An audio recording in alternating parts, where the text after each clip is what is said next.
Hi friends, இன்றைக்கி என்ன video பார்க்க போகிறோன்னா ரெஸ்டாரண்ட் ஸ்டைலில் பன்னீர் கிரேவி தான் செய்ய போகிறோம். பன்னீரை வாஷ் பண்ணி க்யூபாக கட் பண்ணி எடுத்துக்கலாம். வீட்டிலையே ஈஸியான மெத்தடில் எப்படி செய்கிறதுன்னு பார்க்கலாம் வாங்க. இப்போ கட் பண்ணி வச்சுக்கிற பன்னீரெல்லாம் தவா நல்லா சூடாயிடுச்சு.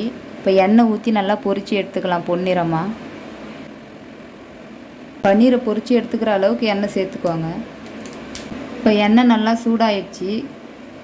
பன்னீரை பொரித்து எடுத்துக்கலாம்.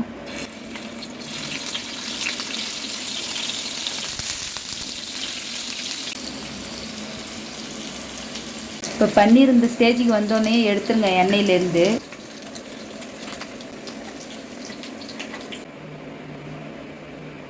இப்போ தேவையான அளவு எண்ணெய் சேர்த்துக்கிறேன். இப்போ பன்னீர் கிரேவி செய்யறதுக்கு 3 கிராம்பு எடுத்திருக்கேன், 3 ஏலக்காய், 4 துண்டு பட்டை எடுத்திருக்கேன், இந்த அளவுக்கு அன்னாச்சி பூ எடுத்திருக்கேன், 1/2 ஸ்பூன் ஜீரகம் எடுத்திருக்கேன், பாதி பிரிஞ்சா இலை எடுத்திருக்கேன், 1/4 ஸ்பூன் பெருஞ்சீரகம் எடுத்திருக்கேன்,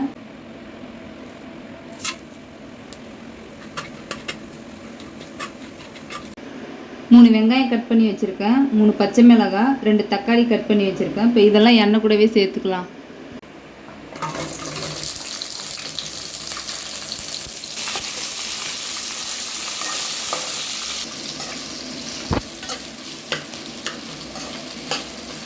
இப்போ கட் பண்ணி வச்சுக்கிற தக்காளியும் அது கூடவே சேர்த்துக்கிறேன்.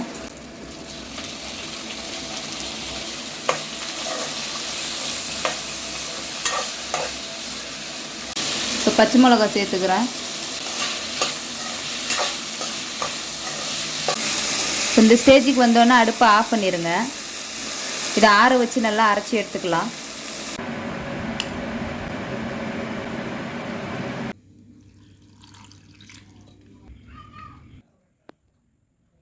இப்போ நான் 1 ஸ்பூன் நெய் சேர்த்துக்கிறேன். வீட்லேயே பியூராக செஞ்ச நெய் தான் நான் சேர்த்துக்கிறேன். இப்போ இது கூடவே பன்னீர் பொரித்து வச்சுருந்த எண்ணெயை சேர்த்துக்கிறேன். இப்போ 1 ஸ்பூன் இஞ்சி பூண்டு பேஸ்ட் சேர்த்துக்கிறேன்.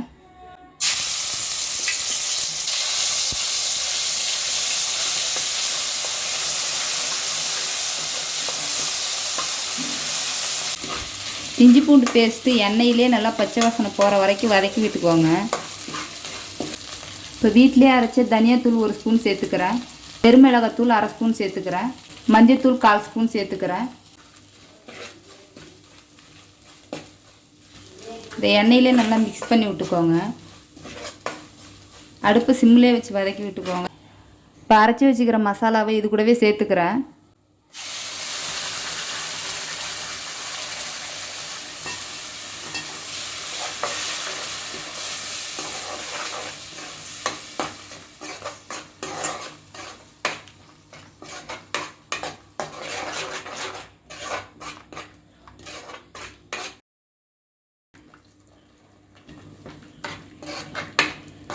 பன்னீர் ரொம்ப ஹெல்த்தியான ஃபுட்டு கூட.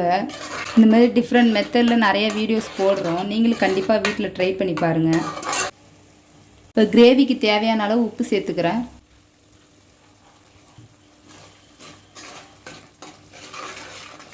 இப்போ பச்சை வாசனைலாம் நல்லா போயிடுச்சு. இப்போ கிரேவிக்கு தேவையான அளவு தண்ணி சேர்த்துக்கிறேன்.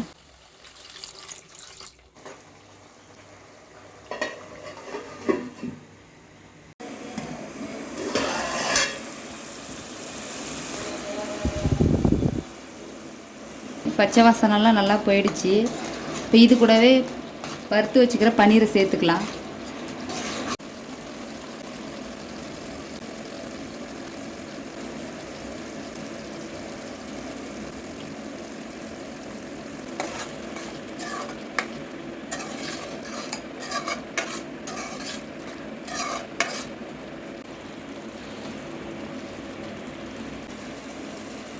இப்போ இது கூடவே கஸ்தூரி மேத்தி சேர்த்துக்கிறேன்.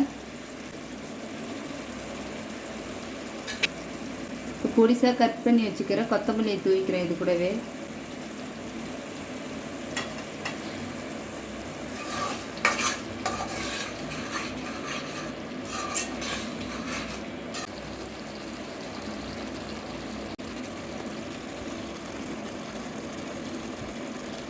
ஃப்ரெஷ் க்ரீம் 2 ஸ்பூன் சேர்த்துக்கிறேன்.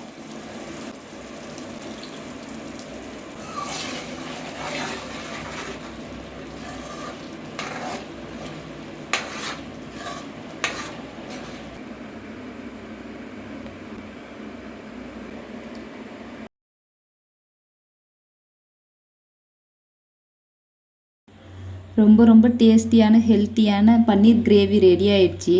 உங்களுக்கும் இந்த வீடியோ பிடிச்சிருந்தா லைக் பண்ணுங்கள், ஷேர் பண்ணுங்கள், சப்ஸ்கிரைப் பண்ணிடுங்க.